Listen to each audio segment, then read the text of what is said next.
Fire Emblem 9 Path of Radiance is a game well regarded for its immersive storytelling and is well known for featuring hit crossover character Ike from the famous Super Smash Bros. Series. This game is considered to be one of the easier Fire Emblem titles, mainly because the highest difficulty was removed in international releases. This difficulty exclusive to a Japanese version of the game is called Maniac Mode, which among other things, makes all of the enemies much tougher and significantly reduces XP gain. Maniac Mode has a negative reputation in the Fire Emblem community, mainly for being very tedious and a huge pain in the ass, but fortunately for me, performing tedious tasks for minimal gain is my speciality. So of course, I'll be tackling this game on Maniac Mode, which can be done by applying an English translation patch to a Japanese version of the game. And as always, to increase the stakes of the playthrough, I'll be doing this as an Ironman challenge, meaning that I cannot reload from saves, deaths are permanent, and if I get a game over, I'll start from the beginning. As a game that came out for the Nintendo GameCube in 2005, Path of Radiance released well before the era when the Fire Emblem developers put in stopgap measures to counteract degenerate strategies. Thus, I will proceed to make full use of any and all exploits to play the game in the most obtuse way possible to trivialize as much of the game as I can. The game begins with a young trainee Ike sparring with his father Grail, leader of the eponymous Grail mercenaries, which ultimately results in Ike being knocked out and left unconscious on the ground, even though there are better places to take a nap than on the ground, you know. In the prologue of FE9, Ike wakes up and spars with his fellow mercenary Boyd who wields an axe, and since Ike wields a sword, he has weapon triangle advantage, guaranteeing his victory.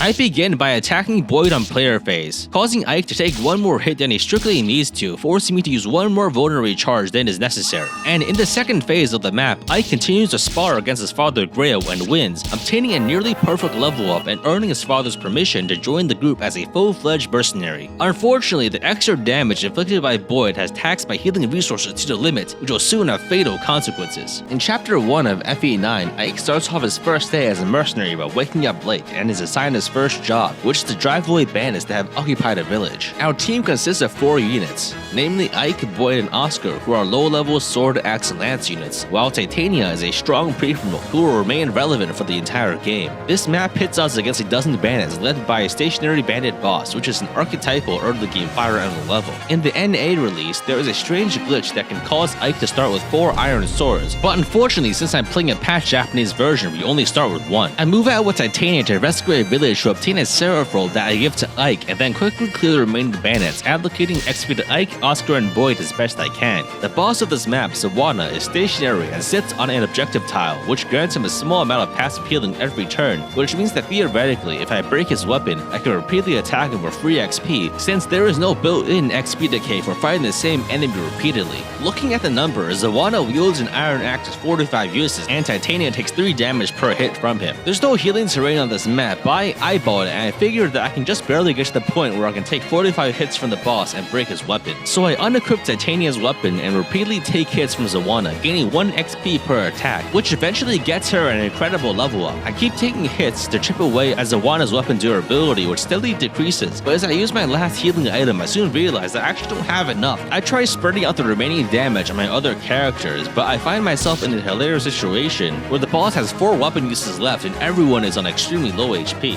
At this point, I would only need a single vulnerary to finish breaking Zawana's weapon without any casualties, meaning that if I saved that extra vulnerary charge in the prologue, I would have prevailed, but unfortunately, I didn't, so all my efforts in this chapter have come to naught, and I will not be able to get all the free XP that I wanted. I figured that such a substantial error this early in the playthrough does not spell well for the rest of the run, so I decided to commit and finish breaking the weapon at the cost of Boyd, Oscar, Titania, and Ike's lives. Zawana's iron axe is broken, but unfortunately so are all my characters, causing an early end to the first attempt of this Fire Emblem 9 Maniac Mode Ironman. In the second attempt of my FE9 Maniac Mode Ironman, I decided to try the boss abuse method again. This time, I make sure to wait on the first turn against Boyd, which causes Ike to take 1 less hit, allowing me to beat the prologue using only 1 vulnerary charge instead of 2. And for my efforts, Ike is rewarded with a completely blank level up. With this extra healing and some more careful play on Chapter 1, this time I'm able to set up the boss abuse method correctly. By having Titania use all my vulneraries and by spamming wait turn more than 100 times, I'm able to take 45 hits and break Zawana's iron axe without needless human sacrifice, which allows me to freely attack him for combat experience. I attack repeatedly with Ike's iron sword, gaining around 10 XP per hit, and after a grueling training arc and around 500 turns, I finally get Ike to level 10. after which she has only gained 3 strength. And unfortunately, this is the extent to which I can go because I'm running out of sword uses. And if I use them all up here, then Ike will literally be unarmed for several maps because you can't buy more weapons for a while. I attempt to grind some more on Titania, but accidentally kill the boss by not paying enough attention, which unfortunately completes the chapter against my will. In the closing cutscene, Boyd congratulates Ike on his first battle, and Oscar recalls that in Boyd's first battle, he broke his own axe, which is clearly a reference to how we just recently broke the boss's axe with Titania's face. In chapter 2 of FE9, Titania receives a message which says that Mist and Rolf, younger members of the group, have been kidnapped by bandits as a revenge for the events of the previous chapter. Titania goes to get ready, but Ike and Boyd decide to rush in immediately without a plan, not even knowing which direction they should go. Oscar shows up to give them directions, and the group heads over to the bandit fort to rescue their friends. Predictably, this leads them directly into an ambush, which is where the map begins. Clown car levels of enemies show up out of nowhere, while all of our units are deployed in the lower left. Here, we are joined by Riss, a staff user, but Titania is temporarily absent. Enemies in Maniac Mode are extremely numerous and tanky, and the only viable opening strategy for this map is to huddle into a corner. Riss is fragile and cannot fight, so I put him behind my other units and aim to take most of the hits with Ike, who has gained a surprising amount of defense from the last chapter. With this extra defense and the bonus HP from the Seraphrope, he's quite durable, so I let him take the more exposed positions to deal more damage on enemy phase. Soon, at the end of turn 2, Titania returns, and her presence makes cleaning up the rest of the map much easier, and with her help, I'm able to clear the initial attacking group, allowing me to move on to the shack in the upper right, where the hostages are being held. The bandits are easily one-rounded by Titania, and I have her take out the boss for a decent amount of XP, which results in a fairly disappointing level up. In the closing cutscene, a leftover bandit threatens Mist and Rolf's lives, but the situation is resolved after the bandit is shot and killed by Shinon, a controversial character mainly known for being a complete asshole. In chapter 3 of FE9, Grail hears of Ike's insubordination in the previous chapter and grounds him for 10 days, but defers his punishment because there is work to do. This time, a pirate ship has docked at a port and is harassing the locals, so the Grail mercenaries have been hired to kill them all. Most of our roster has been temporarily rotated out, and for this chapter, we have Ike and Titania alongside Shinon, a sniper, and Gatry, an armor knight. The enemies on this map are easy enough to handle, but as I approach the ship, Marcia, an NPC Pegasus knight, flies into the upper left and has a conflict with the pirates, so I have to hurry to get to her before she is killed. If you're unlucky, then she can die immediately, which is almost what happened, but Marcia gets lucky and dodges a 66% hit, allowing her to heal and survive. I managed to get Ike over to Marcia to talk to her, allowing her to leave the map, after which the only remaining enemies on the map are 3 pirates armed with hand axes. One typical characteristic of hand axes is that they have a low hit rate and don't lose durability when missing attacks, which means that in a game that does not have diminishing XP gain, they are potentially a source of infinite XP. Of my units, Titania has the best avoid, and is probably the only unit suitable for this method. I checked their hit rate against Titania and is quite low at only 14%, and in a 2RN system, the true hit rate is even lower at around 4%. This is quite low, but for gaining XP from dodge grinding, the ideal enemy hit rate is 0%. I scour the map for any means of increasing my avoid, and I find one. There's a single thicket in the lower right of the map which grants plus 10 avoid. This meta-shattering discovery gives me a clear opportunity to go infinite on this map. I kite one bandit over to the thicket, leaving everyone else out of range while Titania hides in the brush to gain 10 more avoid, bringing the bandit's accuracy closer to 0. I have Titania repeatedly dodge the bandit's hand axe over and over for a single XP per combat, allowing her to gain theoretically infinite XP. As I continue the dodge grind for several hundred turns, the bandit's hit rate actually fluctuates slightly, and this is because of a strange mechanic in Path of Radiance called Biorhythm, where every unit's hit and avoid can vary slightly between plus 10 and minus 10 of their baseline. As Titania levels up, she gains enough stats to consistently dodge hand axes, even when her and the bandit's biorhythms are unfavorable. Several levels in, I feel comfortable enough with Titania's avoid to speed up the process by luring in the 2 other hand axe bandits to throw hand axes at her while she hides in the thicket, allowing me to do the grind at roughly 3 times the speed. I continue this process until I reach turn 959, when Titania reaches her level cap at level 20, but even with all of this effort, her strength is still well below average. In chapter 4 of FE9, Soren, a member of the Grail mercenaries who was away training with another company, has returned with dire news.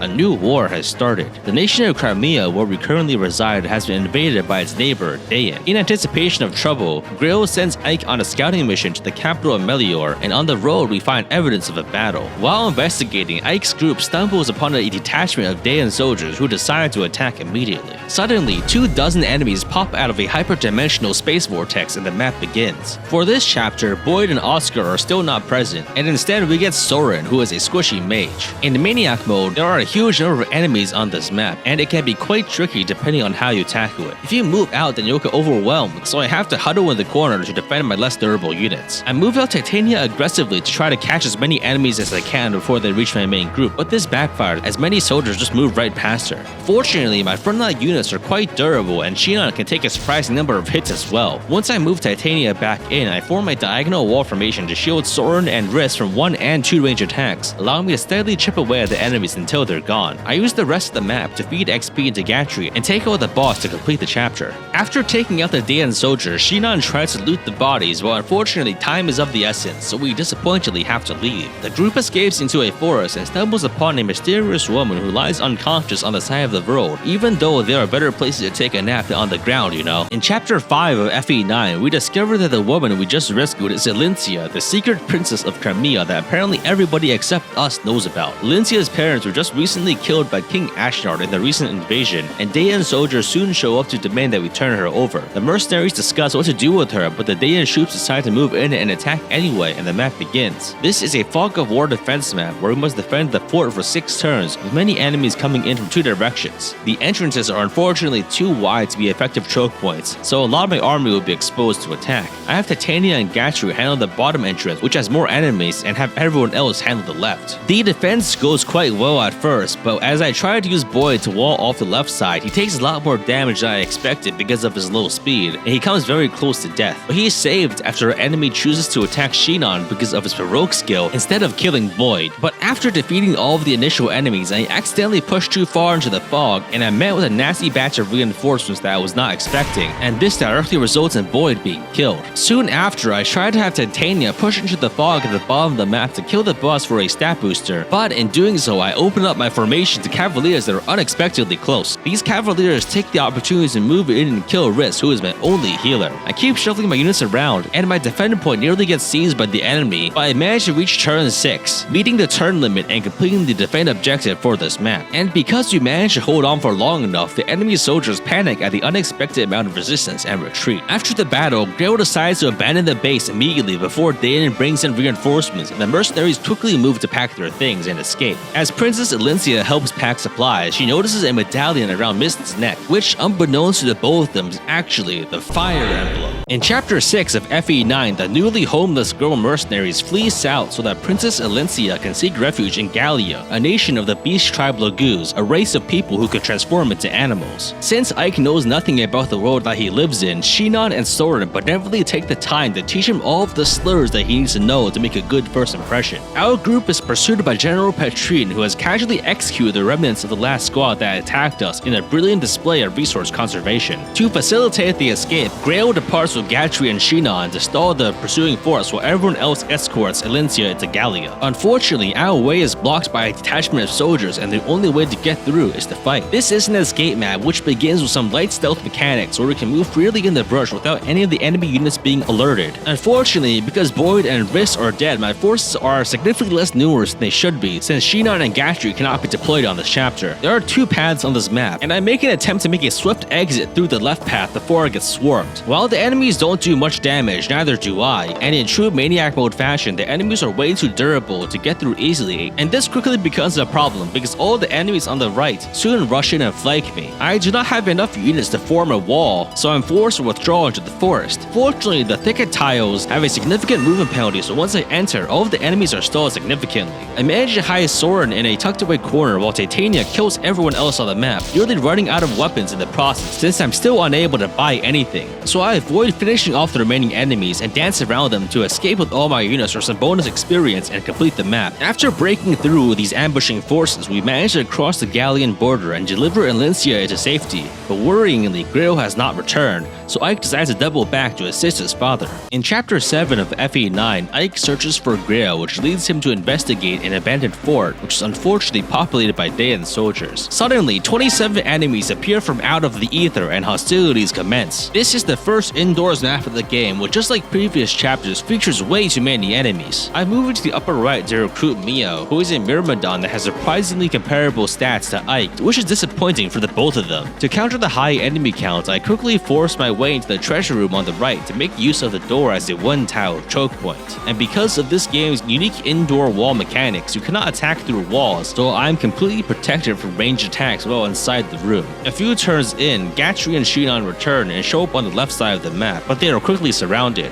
Fortunately, Gatry is functioning invincible, having obtained several defense level ups in previous chapters, but Shinon is quite vulnerable, so to protect him, I simply have Gatry rescue Shinon. This buys me all the time I need, allowing me to slowly clear enemies with Soren to give him XP. Eventually, I clear all of the enemies and I move on to the boss, who is a high-level stationary mage that is very easy to boss abuse, allowing me to repeatedly attack with Mia, which eventually gets her to level 18, but she is still bad. After completing the map, the girl mercenaries are surrounded and things look hopeless, but we are rescued by Galleon warriors that chase away the Daeon soldiers. Ike greets his saviors with the racial slurs that he learned last chapter, but quickly clears up the misunderstanding by admitting that he is stupid. The mercenaries retire to an abandoned castle for the night, and Ike has a chat with his father, but the conversation is soon interrupted when Grail suddenly runs into the forest. Ike follows and finds Grail fighting a mysterious knight clad in black armor, whose speech is so muffled that he is completely incomprehensible. Grail foolishly decides to fight the Black Knight with an axe, and predictably loses because he had weapon triangle disadvantage. In Chapter 8 of FE9, Ike and Mist bury their father, using his S-rank legendary weapon to mark his grave because Ike cannot use axes in this game. Ike inherits command of the mercenary company after Grail's death, which directly leads to Shinon and Gatry leaving the company because they don't trust in Ike's leadership. But suddenly, Daeon's soldiers show up to attack, even though we are still in Galleon territory. This is the first chapter where we have access to the base, which allows us to view support conversations, allocate bonus experience, and access the shop to purchase weapons. My high turn count shenanigans in the previous chapters have resulted in me getting very little bonus experience, and I don't have much gold either. I sell the Ashera icon for some more funds so I can buy several iron axes for Titania and some fire tomes for Soren. This is a defend map where enemies come from 3 directions, which are easily handled by several one-tile choke points. I start by setting Titania south to defeat large numbers of cavalry, while Ike blocks enemies from the left and Mia blocks enemies from the right. Titania is pretty much the only unit that can do any amount of damage, so I had to shuffle her between all 3 sides to actually kill any enemies. I continue fighting the enemies and I'm able to recruit Ileana, a traveling mage, by having Ike talk to her on the left side of the map. Reinforcements continue arriving from all sides, but I'm able to stop them at the choke points long enough to reach a turn limit, which causes the map to end. In the closing cutscene, the Grail mercenaries are overwhelmed by the Daeon soldiers but are rescued when 2 Lagoos defeat the enemy commander and scatter the remaining forces. One of the Lagoos, Mordecai, correctly identifies Ike as a leader because of his blue hair, but the other one, Leith, is outwardly distrustful. Soren nearly provokes a fight with his colorful vocabulary, but Ike's timely interference just barely puts a stop to it. The matter is settled, and the 2 Lagoos guide us to the Galleon capital to meet their king. In Chapter 9 of FE9, we move along the coast to reach the royal palace, but on the way we encounter yet another detachment of Daeon soldiers, leading to more conflict. As of now, I have enough gold to make use of this game's forging system, where you can create weapons with increased stats for an additional cost. But notably, you can also create weapons with reduced stats, which in most circumstances will be completely pointless, but a glitch exclusive to the Japanese version of the game allows for an interesting exploit. The critical hit rate of weapons can be changed in increments of 3, so if you take a weapon with a 5 base crit and reduce critical rate by 2 intervals, you will create a weapon with -1 crit, which underflows the 8-bit unsigned integer that tracks crit rate, causing you to create a 255 crit weapon. You can only forge a maximum of 1 weapon per chapter, so for this map, I create a 255 crit Thunder Tome for 2,520 gold and name it with a random set of Japanese characters.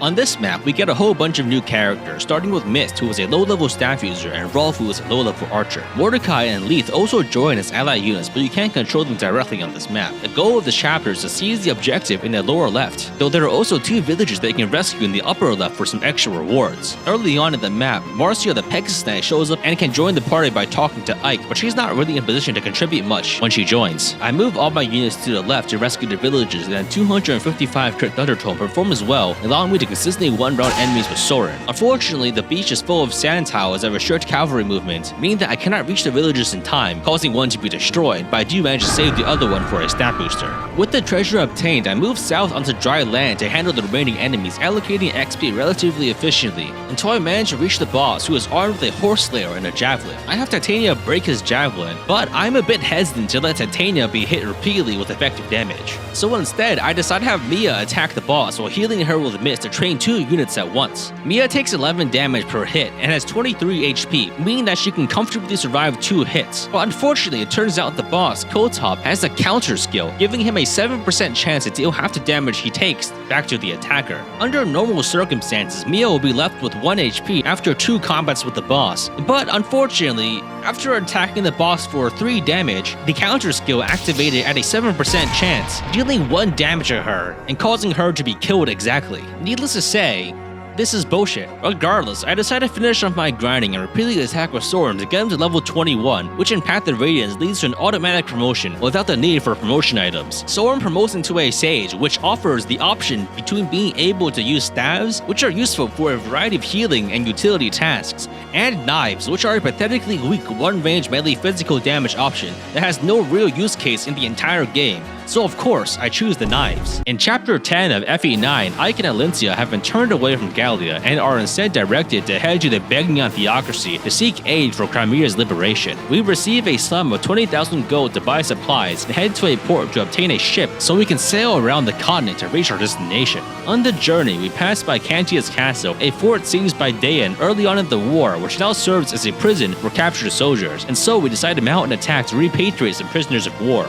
Once we're inside, Vogue, a thief who was previously employed by Grail, shows up, and we manage to hire him, though he will charge 50 gold per lockpick, which is such a low sum that it barely matters. In the battle preparations, I forge a 255 critical hit Slimlands, which I name with yet another set of random Japanese characters and proceed to begin the chapter. This map has several prisoners who can be recruited if you rescue them, though in Maniac Mode, you need to escort them to the escape point to recruit them. This map also features a stealth mechanic where you can get some bonus experience if you complete the map without alerting the guards, but unfortunately, fulfilling the stealth requirements and also recruiting the characters requires some very exact and precise movement that I have no chance of executing correctly in my first attempt ever of the map, so I just charge in with guns blazing. I quickly recognize that there is a green unit in a chamber immediately in the upper right, so I head there with all my forces. This character is Sephiran, who is secretly the main antagonist of the entire Telios duology, so I decide to kidnap him and use him as a human shield. As a green unit, Sephiran can be moved around with the shove mechanic or the rescue command, so I forcibly place him in front of the cell door to block enemy attacks. At this point, the enemy garrison has been alerted and dozens of enemy reinforcements arrive, so I hide everyone inside the prison cell as Sephiran is repeatedly attacked by Dayan soldiers. Though unfortunately, because of his mantle skill, he is completely invulnerable to damage and cannot die, because if he did, the entire plot of Radiant Dawn would not happen. I take this opportunity to train Ileana and Mist for several hours, and once I've defeated all the enemies in the initial area, I pick up Sephiran and move him forward to continue using him as a sentient piece of terrain. Eventually, I manage to clear all the enemies, so I rescue the 3 prisoners and get them to the escape point, grab all the treasure, and then escape with all my units to complete the chapter. In Chapter 11 of FE9, we arrive at the port city of Toha, which so far has been isolated from the fighting, but Dayan soldiers soon arrive anyway. While securing a ship for their journey, a villager accidentally bumps into Ranulf, revealing that his ears are on the top of his head, immediately leading to him being viciously assaulted by random passerbys. Ike intervenes, but anti-Lagu's vigilantes show up and cooperate with the Dayan soldiers to hunt us down. The goal of this map is to reach the ship as fast as possible, and Ranulf tells Ike to spare the vigilantes, but unfortunately for them, I distribute my violence indiscriminately. These vigilante enemies are set apart from the Dayan soldiers by being very weak, so I find them to be useful fodder to train my weaker units, including some that have just joined. The prisoners that we rescued last chapter have joined our forces, including the Cavalier Kirin, the Armor Knight Brahm, and the soldier Nephany. A few turns in, a squad of Wyvern Riders spawns in the lower right. They won't move to attack unless you get close, so I simply stay away from them. I find my way to the upper left, clearing enemies until I reach the boss, who I defeat quite easily. In the process of doing this, I give Ileana enough XP to reach promotion, which grants her the illustrious privilege of wielding knives, with her impressive 7th strength. Unfortunately, fighting the boss triggers an event where the Black Knight shows up from the center house to hunt you down. The Black Knight is invincible and is likely to kill anyone he attacks, and in theory, this is supposed to be a menacing event that encourages you to hurry up, but even in Maniac Mode, he moves moves quite slowly. This gives me the opportunity to mess with his AI for no real purpose other than the fact that I can. So I use Marcia's flying mobility to lure the Black Knight away as I move around him to recruit Zahar, a sword fighter who I won't bother using. I clear the map, massacring Dayan soldiers and vigilantes alike, leaving only the Black Knight on the map, who I stall indefinitely by having Marcia repeatedly move back and forth over impassable terrain, which gives me plenty of time to have Ike arrive at the boat to escape and complete the chapter. In the closing cutscene, Ranulf tries to fight the Black Knight but does 0 damage because of his divinely mandated plot armor bullshit and is easily defeated. But suddenly Sephiroth shows up and convinces the Black Knight to stand down, buying Ranulf time to escape. We soon cut to a scene where the Black Knight has a conversation with King Ashnard of Dayan, and we find that one of the Mad King's true goals is to find the location of a medallion, which notably is also known as the Fire Emblem. In Chapter 12 of FE9, we sail to Beknion, but on the way, the ship suddenly runs aground and we are attacked by flying bird pirate Lagoos. Soren mentions that birds are weak to wind magic and bows, but effective weapons are so weak in this game that this is completely worthless advice. This is a route map where you need to defeat all of the enemy ravens, which approach from multiple directions from outside your ship. Unfortunately, this means that defending against them is quite tough and requires the use of body blocking and terrain to stop them from sniping your less durable units. I tuck everyone into a tight ball in the middle of the ship to prevent the ravens from attacking me, using my 255 crit Thundertome to do significant amounts of damage. I decide to take this opportunity to feed kills to Nephany, and using a 255 crit Slim Blast, she's able to boost her damage from an unimpressive 2 to a formidable 6. A few turns in, Jill, one of the Wyvern Raiders from the previous map, shows up, goes on an unprompted racist tirade, and forcibly joins her army without her consent. I continue clearing the ravens, making sure to drag the fight out to find more reinforcements for more XP and treasure. But near the end, ravens with 1 more speed than expected start showing up, and because of the slight speed difference, one is able to attack and kill Marcia in 1 round, which is not great. This is quickly followed by yet another raven whose slightly higher speed allows him to double and kill Soren in 1 round,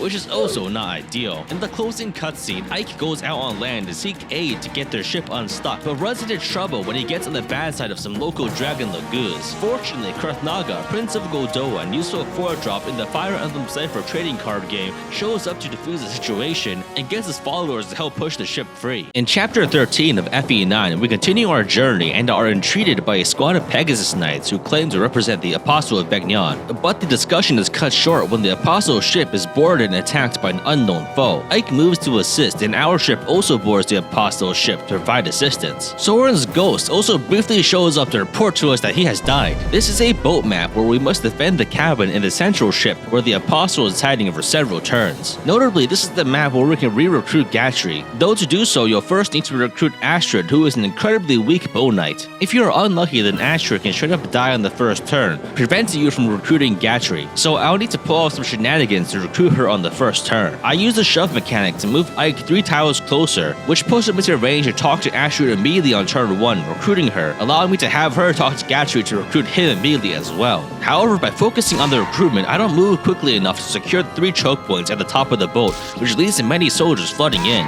Nearly all of the NPC soldiers get massacred, leaving only my units left on the table. I use the 255 crit Slim Lances to guarantee kills from the right lane of enemies, allowing me to push them back quickly and block them off entirely, though the center and left lanes remain open. Once I manage to clear enough enemies, I have Titania push into the upper boat, and I prioritize trying to get the chest before the enemy ravens can, placing my units at great risk to do so. But I didn't realize that some of the enemy ravens only go for the chest and will not attack you proactively, which luckily means that I won't be losing half my units to birds. I managed to clear the birds and get all of the chests, feeding the remaining kills to Nephany and Gatry. With all of the chests taken, further raven reinforcements still arrive, but they leave the map as soon as they enter. As the map closes, the Apostle is still missing, so Ike decides to search the ship, only to find a sassy lost child. The Grail mercenaries treat her carelessly until they offend her enough that she declares that she is the Empress of Beknion, but nobody believes her. The matter is soon resolved when Sigrun and Tanith, Pegasus Knights of the Beknion Holy Guard, show up to confirm this 10-year-old child is indeed the supreme ruler of the biggest nation in Tellius. In Chapter 14 of FE9, Empress Sanaki presses Elincia for evidence of her heritage, but unfortunately she doesn't have any. Ike vouches for her, but the word of an unwashed peasant doesn't really count for much. Luckily, it turns out that Sephiroth, who is actually secretly the Prime Minister of Beknion, has already vouched for Elincia, and this whole discussion was just a charade. Ike loudly chastises Sanaki for all this courtly bullshit and nearly causes a situation where nothing too bad comes of it. A few days pass, and the Grill mercenaries are soon hired by the Empress to do some clandestine wet work, and their mission is to seize cargo from a particular band of merchants who turn out to to be a group of slavers who target Lagoos. This is a fog map with some very important treasure, namely the only Vantage Scroll in the game, located in a village in the upper left. Vantage is an incredible skill in FE9 as it is always active with no requirements, allowing for strong units to always attack first in the enemy phase, so they can clear entire armies while taking significantly reduced damage. I moved through the fog to try to reach it, but unfortunately I didn't quite anticipate how quickly I would actually need to move. Because of my lack of knowledge of the map, I end up advancing a lot slower than I need to, bogged down by an enemy composition that I'm not familiar with, and a risky gambit to reach the Vantage Scroll before the bandits can. I pushed deep into the fog with Titania, using Joe to clean up some enemies on the way, but unfortunately this results in Joe being put in a very precarious spot, and a bow knight armed with a steel bow emerges from the fog to one-shot her. Immediately afterwards, Makalov, Marcia's debt-ridden brother, moves in to attack Titania and is immediately killed by her counterattack.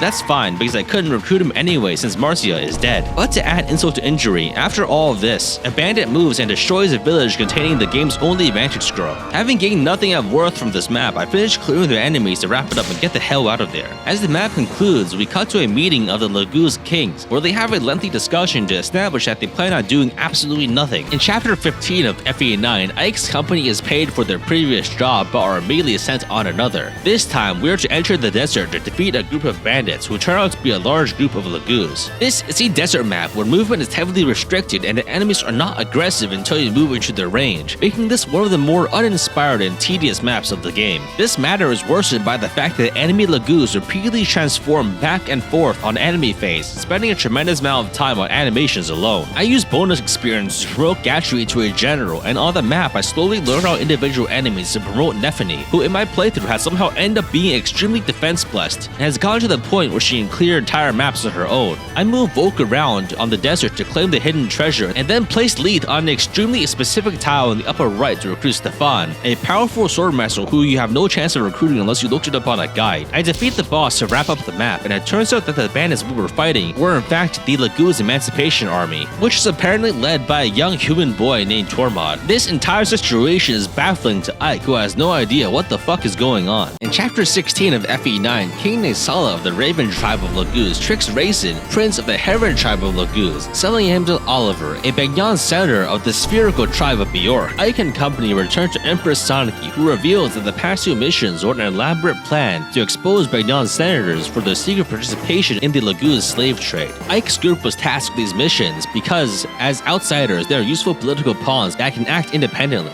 This time, our mission is to investigate Oliver, a particularly around senator whose music has no right to go this hard. The initial search turns up nothing, but suddenly Mist discovers a white-winged bird Lagoos, a sign of Heron royalty. Oliver, realizing that his crimes have been discovered, gives up the charade and has his forces attack immediately. This is a season map that is essentially a linear hallway with a boss at the end, and in Fire Emblem games you might imagine the win condition being this objective, but in truth the real win condition is having a unit that can kill everything and not die. And now, because of the training in the past few chapters, Nephany has become that win condition. I give her the Night Word to boost her defenses and speed growth and set her loose to massacre the entire map, which has no particularly notable features and thus requires no actual description. Near the end of the map, there is a recruitable unit named Devdan, but I forgot that he existed, so Nephany slaughters him on enemy phase for a small amount of XP. After the last map, Tormod is also joined as a low-level mage, so I break the boss's weapon and boss abuse for a short while to get him to his Sage promotion, which grants him a lot of stats, and more importantly lets you make the objectively suboptimal decision to give him the ability to wield knives instead of stabs. In the closing cutscene, Oliver and Raisin both disappear after a brief scuffle, so Ike returns to have a talk with Soniki. It turns out that the bird Lagoos they discovered was in fact one of the last surviving Herons, which is a surprise because their entire clan was destroyed 20 years ago in the Serenades Forest Massacre, which was a reprisal for their rumored involvement in the assassination of the previous apostle. In chapter 17 of FE9, Ike's group enters the decayed remains of the Serenades Forest to search for Raisin, but Oliver and his forces have regrouped, leading to conflict as we race to find the Heron Prince. This is the biggest map in the game, so big that it is divided into 4 separate sub-chapters that you must complete in sequence without visiting the base or having a complete battle preparations menu. Since you cannot access the convoy during the map, this means that you must bring most of the equipment that you need on the first part, and given the sheer number of enemies you will have to face, numbering at a total of 176, running out of weapons friends is a genuine possibility. The first part of Chapter 17 pits you against 33 enemies on a drab gray backdrop, which I handle by having Nephany kill everything. After routing the map, we're treated to a cutscene where the Hawk King Tabarn also searches for Ruleset, who's planning to sing a forbidden song to kill everyone in the forest. After completing each sub-chapter, you are not allowed to change your existing deployment, but you can deploy 2 additional units, which is useful for bringing in additional weapons from the convoy. The second part of Chapter 17 isn't a arrive map but 38 enemies, and once again I find it simplest to throw Nephany at all of them, while using my more durable units like Titania and Gatria to hold the line. After I clear this part, we move through the forest to continue our search, and we see a humorous translation bug. We find a female heron, which is rather surprising because no other survivors of the massacre have yet been found. But Oliver also finds his heron, leading to the third part of Chapter 17, which is a 10-turn survive map featuring a grand total of 65 enemies, which is just ridiculous. Here our forces are pinched in between 2 groups of foes while reinforcements pop up from all over the place, and all the while Ike is carrying the collapsed female heron, giving him the stat penalty for rescuing a unit, making him a lot worse at combat for the rest of the chapter sequence. I move all my forces into the upper left, having my mages spawn cap reinforcements, while Nephany handles all of the rest of the enemies, which ends up being a very tedious process. At this point, Tabarn has found Ruleset and successfully convinces him to not unleash a weapon of mass destruction that would kill everybody present. In the final part of Chapter 17, Oliver makes his last stand with 40 of his troops, but they are merely hay before the scythe, and they are mowed down with the efficiency of a diesel tractor by Nephany. Partway through the map, Tabarn and his 2 retainers, Oki and Janov, enter the map to assist us as green units, but hilariously, Oki forgets to transform, leaving him completely defenseless as he is killed by Oliver's knights. Funny as this may be, this is unfortunately not a permanent death, so he just leaves temporarily. At this point, Nephany has become a promoted level 15 unit and has nearly capped all of her important stats, making her incredibly strong.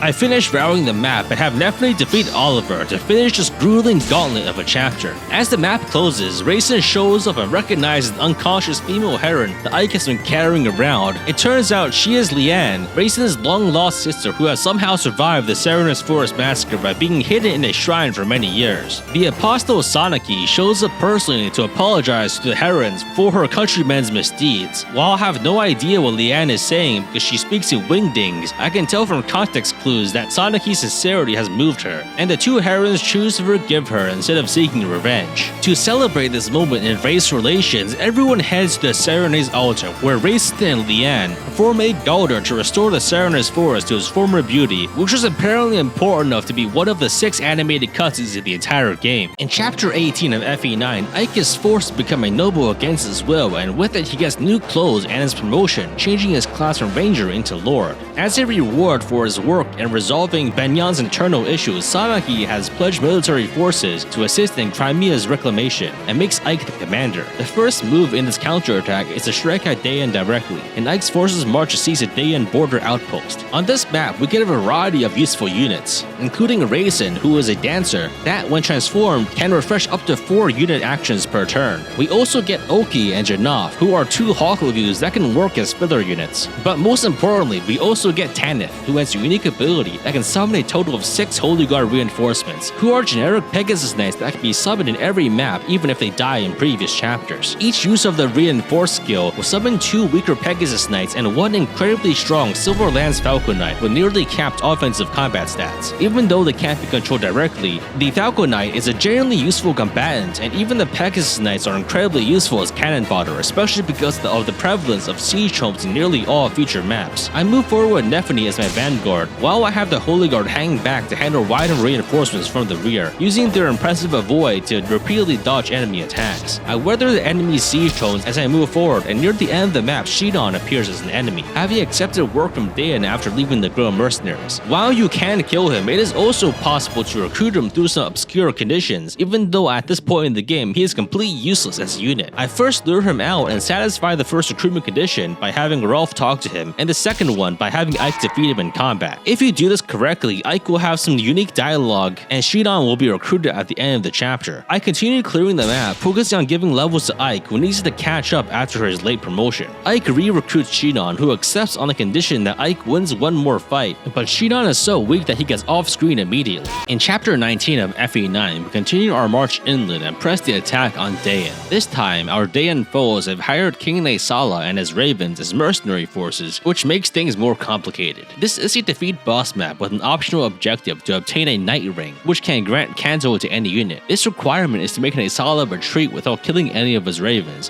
which is bothersome to say the least. I summon my Holy Guard reinforcements who go on a rampage and start massacring enemies left and right, so I end up having to command them to stay back so as not to lure in too many foes. Nephany and Gatru handle much of the routine combat work as they have more defense than enemies have attack, so there's no chance of them dying. Naysala is a particularly strong foe on this map, and I figured that because I don't plan on getting the optional reward anyway, I should try to defeat him just to see if I can. Naysala is strong, but I figured that I can probably take him down with guaranteed critical hits from my forged weapons. But unfortunately, when I move to attack, I find that my 255 crit weapons have 0 critical chance on him, and some further investigation leads me to conclude that this is because of a hidden effect of his weapon which renders him immune to critical hits. Seeing as I can't do enough damage to kill him with no criticals, I abandon this plan entirely and go for the boss to end the map immediately. So I shove Nephany up a couple tiles so she can reach the boss and defeat him in one shot with a critical hit. After defeating the Dayan forces, we raided their treasury to find a grand sum of 70,000 gold, which will be the last of the war funds we receive for the rest of the game. Ike uses this gold to pay Volk for the report that Girl hired him for, only for Volk to refuse payment and reveal that this was all a ruse designed to delay this expository information until a later point in the story. As it turns out, the medallion that Mist has been carrying is the Fire Emblem,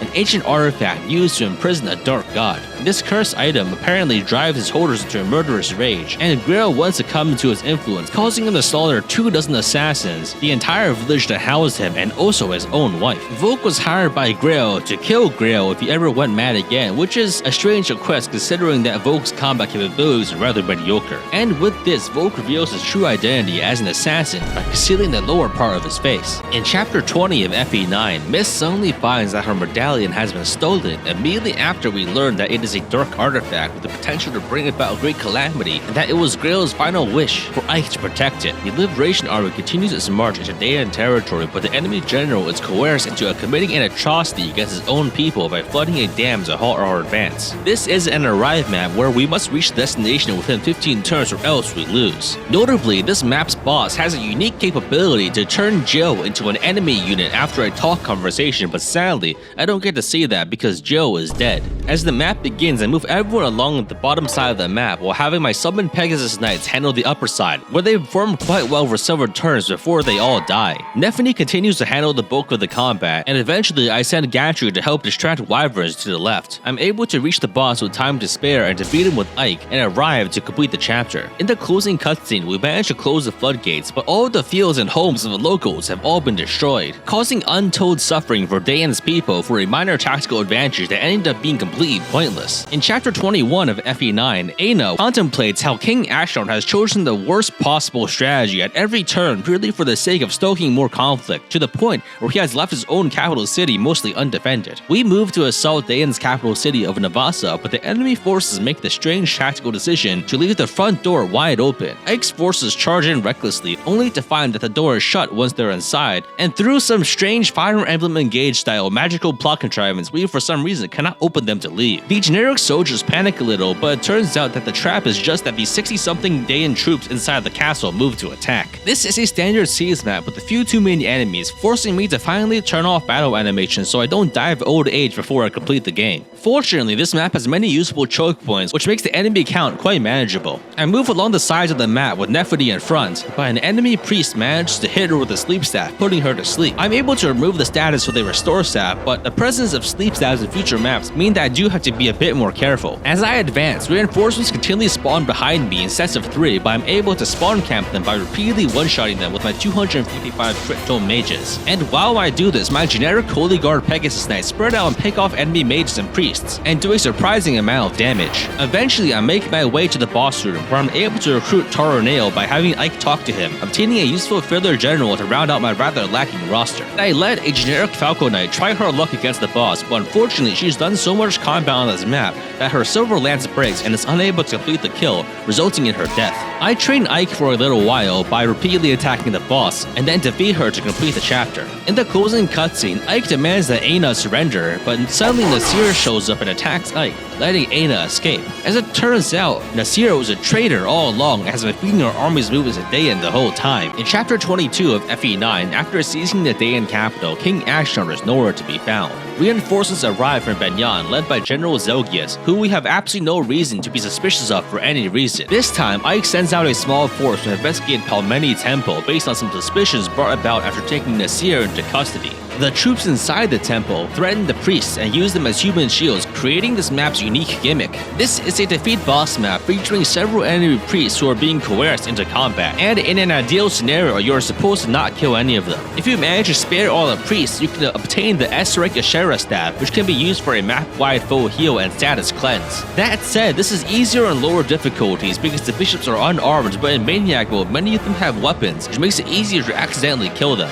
I entered the map and I figured that my plan should be to target the boss with siege totems, but I kind of skipped my battle preparations, so I was unable to set up properly on the first turn. I also mistakenly summoned reinforcements with Tanith, and the Holy Guard immediately rushes in to kill the defenseless priests, causing me to lose out on the Ashera staff. And to add insult to injury, a mage moves in and attacks Stefan, who has notoriously low luck, and immediately one-shots him with a critical hit. Reeling from all these unnecessary losses, I quickly rally and then move to defeat the boss immediately. I have Khalil, a knife-wielding sage who recently joined, strike the boss with bolting, then have Tormod finish the boss off with Meteor to complete the chapter. After finishing the map, we find a room covered in Heron's script, and Raisin translates this to explain that his sister Lilia was kidnapped by Ashnard in an unsuccessful attempt to awaken the being inside the medallion. Elena, Ike and Miss Mother, cared for Lilia and at her behest betrayed Dayan and ran away with her husband Grail to keep the medallion safe, which ultimately resulted in both of their deaths. Gears slowly turn in Ike's exposition-hungry brain as he realizes that all of the plot points in previous chapters are somehow connected. In chapter 23 of FE9, Ike's army marches back into Crimea to pursue Ashnard, who has set up a new base of operations in the Crimean capital. Randolph arrives with news that Gallia will land its support against Dayan, though this support does not result in any particular gameplay benefit. This is the infamous bridge map that features a large number of structurally perilous pitfall traps that can ensnare ground units, but fortunately, I know their locations because this game is 2 decades old and all of this terrain is well documented. I begin by moving Nephany across the bridge and immediately get her stuck in a pitfall trap because I didn't actually read any of the information before playing the chapter. Nevertheless, I'm able to move across the bridge slowly and methodically, but soon, several Wyvern riders spawn behind me. Among these reinforcements is Har, a Wyvern knight who can only be recruited with Jill, who unfortunately is dead. My Holy Guard reinforcements stall the enemy for as long as they can, but because of their fixed stats, they're starting to fall off a little compared to late game enemies. My progress is not particularly fast, so eventually I'm hit from both sides, resulting in Volk being doubled and killed. I also positioned Mist in a dangerous spot, and not wanting to lose my only healer, I sacrificed Janov to protect her, resulting in his demise. But after this initial setback, all of the enemies are within range, allowing me to kill hard and clean up the rest of the reinforcements. Once I finish crossing the bridge, Green Unit allies spawn as distractions, allowing me to rout all of the remaining enemies, and to wrap up the map, I have Ike defeat Patreon and seize to end the chapter. After taking the bridge, Princess Alencia reunites with Lucia and several other Crimean retainers who managed to survive the initial invasion. Ike tells Ranulf that Nasir was spying on them for Dayan, which surprises Ranulf because Nasir is also spying on them for Gallia, which makes everything very confusing. To clear things up, they go to where Nasir is being held, but find that he has somehow escaped. In chapter 24 of FE9, we move to unite our forces with hidden Crimean retainers that have been waiting for Alencia's return. To do this, we march towards Castle Delbray, but unfortunately, it is being besieged by Dayan forces. Bastian, the 5th and last knife-wielding sage of this game, arrives to warn us of this attack, but Jeffrey, a paladin, remains behind to distract the Dayan forces. Against the advice of literally everyone but Ike, Alencia decides to save the retainers, so we enter into a rather difficult battle. This is one of the harder maps in the game, featuring not much terrain and a time-limited arrive objective. Starting near the objective is Jeffrey, who is recruitable, but is a green unit starting in a very perilous position. I advance with Nephany, but she takes significant chip damage from the sheer number of powerful late-game enemies despite her capped defense, so I have to withdraw her so she can survive. Large number of enemies storm the starting area, etc., and I'm forced to rely on my Holy Guard reinforcements to distract the enemies, just barely managing to avoid casualties. I get a lot of enemies stuck on the left bridge, but my lack of damage at 1-2 range means that Nephany is unable to clear them particularly quickly, and as a result, Jeffrey is overwhelmed and killed. Fortunately, Jeffrey being killed or the arrive point being compromised are not lost conditions, but enemies will prioritize occupying the arrive spot, which will slow down any attempt to complete the map. I try to advance to the left, but suddenly the Black Knight shows up in the starting area, which is pretty scary, but fortunately, he doesn't move to attack unless your units are in range. I accidentally leave some Begnion Holy Guard Pegasi in the Black Knight's attacking range, but to my relief, it seems that he does not move to attack them, likely for extremely non-suspicious reasons that are completely unrelated to nationality or hidden identities. After finally clearing all the enemies on the left, I move upwards, setting Nephany forward to handle the much diminished enemy force, but further reinforcements just keep coming in. At this point, I'm stretched very thin and I'm getting overwhelmed, so I formulate a plan to get as much treasure as I can and then leave the map as soon as possible. I have 5 units repeatedly shove Raisin upwards so he can dance for Tanit, extending her movement range to reach a village for a useless reward, then have Titania take out the sole remaining Wyvern blocking the objective, allowing Nephany to arrive and complete the map. In the closing cutscene, the Black Knight just stands there as Ike repeatedly attacks him to no effect, and he explains to Ike that only the Holy Sword Ragno can possibly damage him. Ragno, by the way, is a sword way back from Chapter 7 that Ike has held onto but has not acknowledged in any way up until this point. With this explained, the Black Knight declares victory and then leaves by teleporting away with Warp Powder. In Chapter 25 of FE9, the Black Knight teleports across the sea to kidnap Leanne right under King Tabarn's watch by taking a big bump of Warp Powder, and he teleports again to bring all of his sick loot to Ashnard. He delivers Leanne, as well as enchanted armor that is invulnerable to all forms of attack. Ashnard is very pleased by this because he understands that Fire Emblem at its core is about making a unit that cannot die. The Crimean Liberation Army continues its march and comes across a heavily defended mountain which is laden to the brim with giant rocks. If you move forward, then the enemies will drop these rocks on you, dealing 10 flat damage that ignores defense to any unit that each rock rolls through, with particularly unpredictable movement patterns that are public knowledge but are too bothersome to look up. At the start of the map, a couple of rocks are rolled down, but they barely do anything, so I'm not too concerned. I use Holy Guard reinforcements to distract enemy siege tromes and divide my forces to handle enemies from the left and the right. Nephany, Titania, and Gatry handle the left side, while the right side has a 1-tile choke point that I block off with Ike. At this point, enemy HP and defense has ballooned to ridiculous levels, and Nephany struggles to output enough damage to one-round enemies, so the battle drags on. This is worsened by the presence of multiple enemy healers, but with mist healing Nephany with Physic, I'm able to outlast them and clear them out. Once the map becomes more peaceful, I send out Ike alone to try to get some more XP, but I let my guard down and place him in a range of 3 rocks. These 3 rocks roll down, dealing 10 damage to Ike each, but more importantly, they also roll further down the mountain into the starting area. As it turns out, I have accidentally placed Raisin into the exact trajectory of 3 rocks. I sit there stunned and in denial as Raisin repeatedly eats 10 damage rock after 10 damage rock, getting wombo comboed for 30 damage by a stupid goddamn map gimmick. This is enough to instantly kill him, causing me to lose my dancer right before one of the hardest chapters in the game. After cleaning up the map with Ike, we see in the closing cutscene 5 Daelan soldiers that are ready to make us eat even more rock.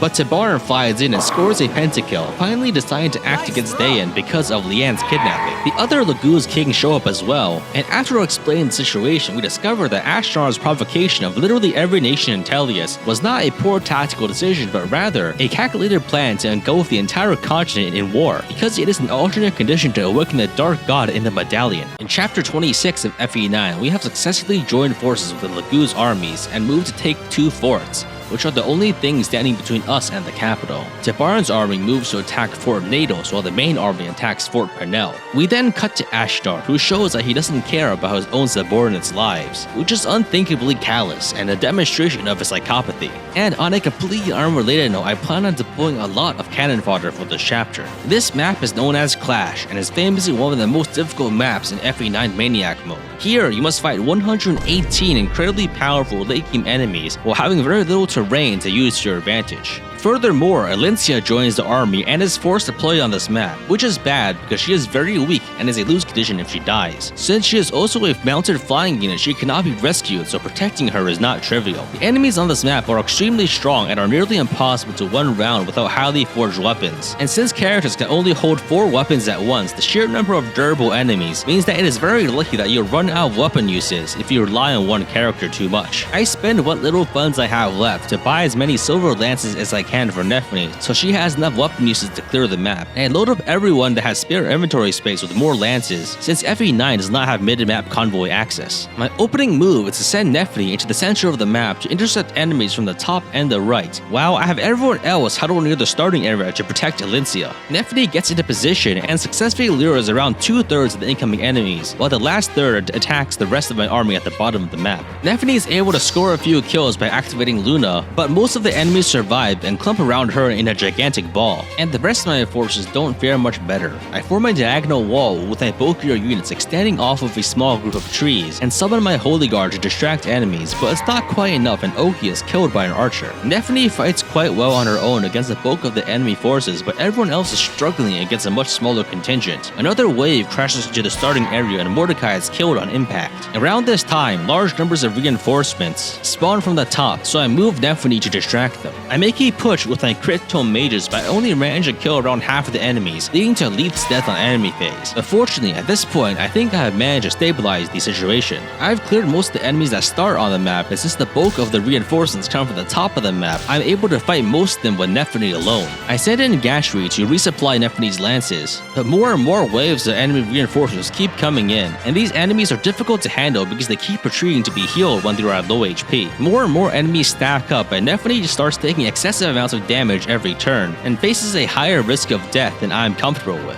I'm able to keep her topped up by having missed heal her with Physic from a long distance, but this isn't something I can do indefinitely as I am running out of Physic uses. And at one point during this whole mess, I accidentally leave Elincia in range of an enemy, forcing me to body block for her, which results in Warreem's death. The fight continues and Nephany slowly brings down the enemy count, eventually reducing the numbers to a point where they're no longer a threat. And through a very laborious process, I'm able to clear the map, defeat the boss, and then see to complete the chapter with only 4 casualties, all of which were untrained Lagoos that I used as cannon fodder. In the closing cutscene, King Ashnard is elated to hear that Crimea has won the battle. His retainer, Bryce, is concerned that Ashnard is losing on purpose, but Ashnard reveals that he really is still trying to win, but only after everyone in his entire army has been killed, just to see if he can. In chapter 27 of FE9, we find that Castle Nados has held against Tabarn's assault because it is being defended by the Black Knight, who has an overwhelming presence on the battlefield due to being literally invincible. Our forces besiege the castle, but the Black Knight withdraws into an inner chamber and delegates the role of boss for the chapter to a one-off Mook.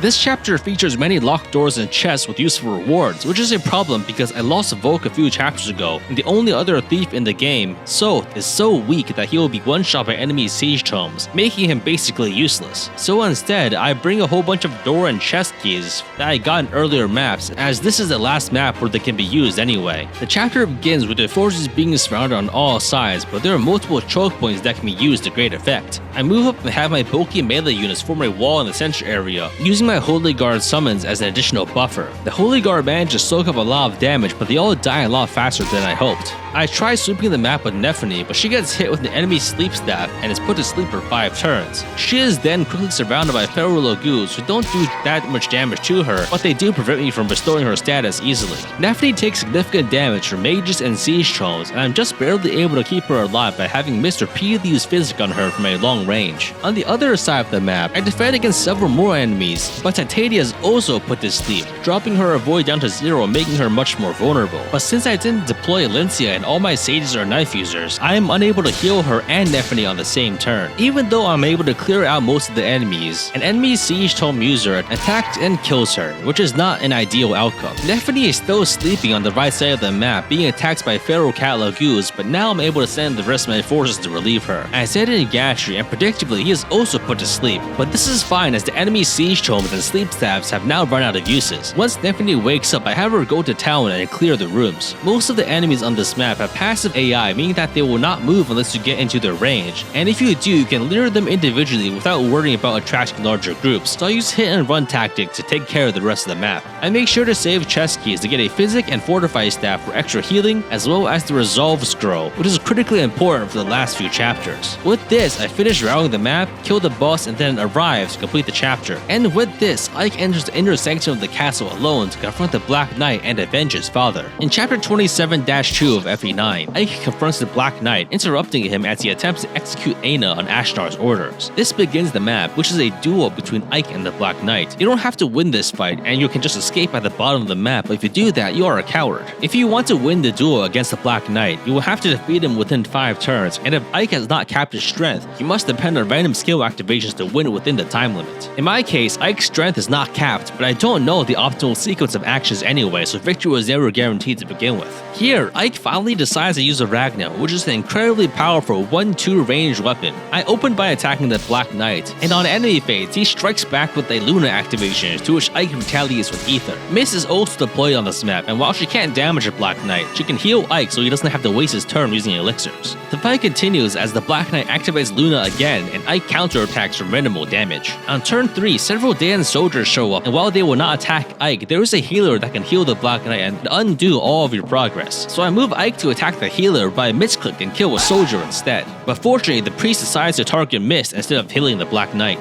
With this, the Black Knight moves again to attack Ike, and Ike counters with yet another Ether, dealing enough damage to defeat him and win the duel. Seeing that their commander has been struck down, the Dan soldiers trigger a massive trap, causing the entire castle to collapse and burying the defeated Black Knight in the rubble. And this clearly means that he is definitely dead, as this is not something that anyone without magical teleporting power could possibly survive.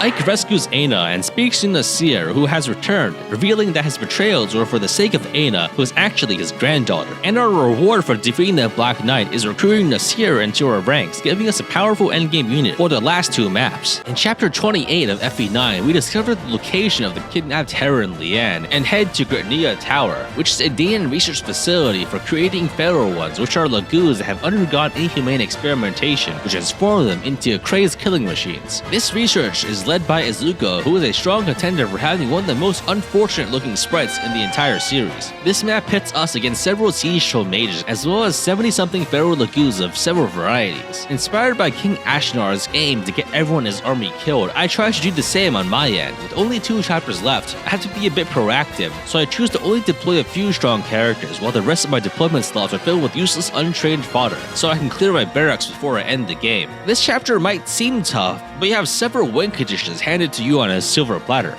The first is a Ragna, which when given to Ike makes him strong enough to solo the map. The second is Nasir, who when given the Demiband, Wrath, and Resolve is strong enough to solo the map. And the third is Tabarn, who is an ally unit and is strong enough to solo the map. Nasir, Ike, and Tabarn also all have infinite durability weapons, which is very useful because I basically run out of weapons after all of the enemies I've had to slay in previous chapters. The map begins, and because I didn't deploy enough strong units, my front lines are easily bypassed, causing a couple of my cannon fodder units to die. But they are able to protect Mist at the low cost of their lives. Nasir, Ike, Nefrani, and Tabarn easily sweep hordes of feral lagoons, while I use Mist to heal them all with Physic. As Tabarn is an ally unit, I let him take the front lines, and he's able to kill most of the enemies, and survives quite easily even though he is put to sleep several times because his Pavai skill managed to nullify a lot of damage that he would otherwise have taken. All of the rest of my cannon fodder units die from enemy siege tomes as Tabarn moves in to kill the boss, making me miss out on the S-rank Rex Bolt tome that cannot be sold for any amount of money and also cannot be used by any of my units because none of them have enough Thunder Tome rank. In the closing cutscene, we find that Naysala has successfully rescued Lian using our raid as a distraction, meaning that sacrificing the lives of Astrid, Shinon, Soth, Oscar Braun, Rolf, Zahar, and Kirin was clearly justified and not a senseless waste of human life. In the final chapter of FE9, we have our final showdown against King Ashnar in the garden of the Crimean Royal Palace. Here, Ike has his choice to make a speech to the troops, but he can refuse to do so just to be funny. Ashnar's retainer Bryce asks him to escape to preserve the Daean royal lineage, but King Ashnar doesn't care about that, and it was in fact a major contributor to the decline of his own bloodline, as he was the one who killed his own father and the rest of the royal family. Even knowing this, Bryce does not waver, as his loyalty to the Daean monarchy is absolute. In the battle preparations, I sell every single item that I don't plan on bringing with me and then use the funds to purchase an excessive amount of elixirs that I distribute to my more important characters. This is a very difficult map with a 2-phase regenerating boss as well as a large number of powerful aggressive enemies. I deploy all my units except Elincia, who I leave on the bench because she is a lost condition that I am not confident that I can defend.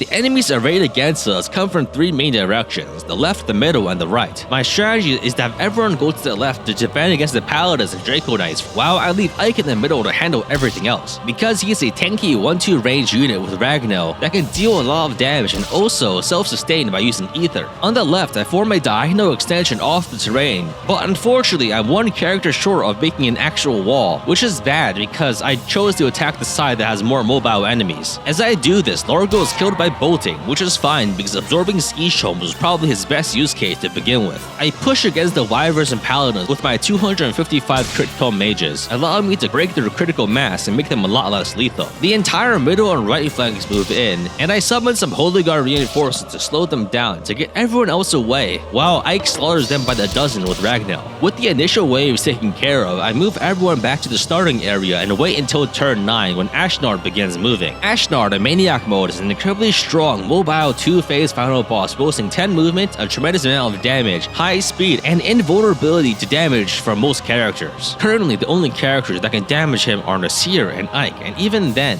their basic attacks are barely enough to overcome his passive regeneration. So I set up for Ashnard's first phase by using Nasir, making sure that his HP is low enough to activate Resolve after being attacked. Resolve and Wrath will activate and boost your unit's stats if they are brought below half health before their first counterattack, so Nasir is able to survive Ashnard's first blow and then counterattack with Resolve and Wrath, bringing his speed high enough to double and allowing him to land an absolutely massive critical on his second attack, instantly annihilating Ashnard's health bar and taking down his first phase in 1 round. After being defeated once, Ashnard decides to use Medallion's power, activating his second phase and turning him green for some reason. At this point, we can then summon a Laguz Royal to assist us, who are powerful units that can survive and damage Ashnard. Of these options, Gifka is typically considered the best because he does the most damage. However, seeing that victory is in sight, I choose Naysala, who's objectively the worst Royal to bring, and this is something that he acknowledges in his dialogue. Now that Ashnard is entangled in my own forces, I move my units to surround him to ensure that he doesn't move around and one-shotting my weaker characters. I wall him off with Gatri, Nephri, and Nasir and place a sacrificial Lucia below him to convince him to move against the edge of the map after he kills her, thus reducing the number of units I need to block him from 4 to 3. This is necessary because additional enemies come from the top and demand my attention, and fighting them at the same time as Ashnard is complete suicide. This is also why I didn't use Naysala or Ike to block off Ashnard, as they are needed to clear the remaining enemies so I can focus on Ashnard undisturbed. I have Ike, Toroneo, and Naysala block off choke points while my mages focus on clearing the enemies. Unfortunately, I'm not able to do this very cleanly because of bad terrain and poor positioning, so Tormod dies when a wyvern slips through the cracks. I managed to just barely kill the mini-boss Bryce with Tanith after missing an attack with Ike. When I'm around halfway through clearing the supporting enemies, Ashnard suddenly surprises me with an 8% critical hit which instantly kills Gachi from full HP and then moves to break out of containment. I try to make an impromptu wall using a Holy Guard, but Ashnard kills her too and then moves out again. But the sacrifice of this generic Pegasus Knight buys me enough time to pull back Ike to help defend and form a solid wall where none of the individuals can die to critical hits. I continue clearing the other enemies until there's only 1 Dragon Laguz left, but then Nephri dies because I forgot to heal her, allowing Ashnard to break out again, this time away from the edge of the map, raising the number of blockers I need back up to 4, which is not good because after recent losses I only have 3 units left that can survive his attacks. I have Naysala, Ike, and Nasir for a partial surround, while I place Toroneo near him in a sacrificial gambit to move him back against the edge of the map, but this doesn't work as Ashnard just kills him then moves back up.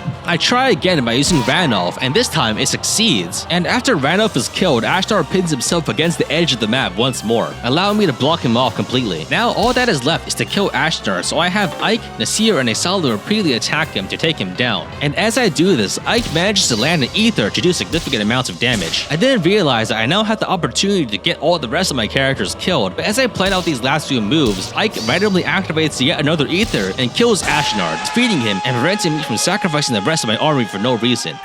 This concludes my Fire Emblem 9 Path of Radiance Maniac Mode Ironman. After defeating Ashnard, we discovered that his mount was actually Rajayan, who was Aina's fiancé before he was kidnapped and turned into a form of transportation. Raisin sings a Galdor that briefly restores Rajayan's sanity, allowing him to have a heartfelt conversation with Aina before he dies. The Epilogue then plays, showing very few character models because of my flawless tactics, leading to Alencia's coronation where Ike chooses to reject his noble status so that he can return to the life of a common mercenary. necessary. This causes Sephiroth to break out in a laughing fit as he secretly plots the world's demise for the sequel. Overall, this was an interesting first playthrough, ending with most of my characters dead, making this save file completely worthless for the purposes of Radiant Dawn's transfer bonuses. But if you really want those, you can just download a perfect save from GameFAQs anyway. I can see why people like this game, as the graphics and story are excellent for its time and still hold up quite well. Gameplay-wise though, it has the beginnings of several interesting systems like the way it handles skills, but ultimately it does quickly devolve into killing everything on enemy face with one character. The game picks up again near the end with some interesting gimmicks and set-piece fights, but even on Maniac Mode, it wasn't that difficult if you have a general idea what to do in the late game. I give Fire Emblem 9 Path of Radiance a $290 purchase for a used copy out of 10.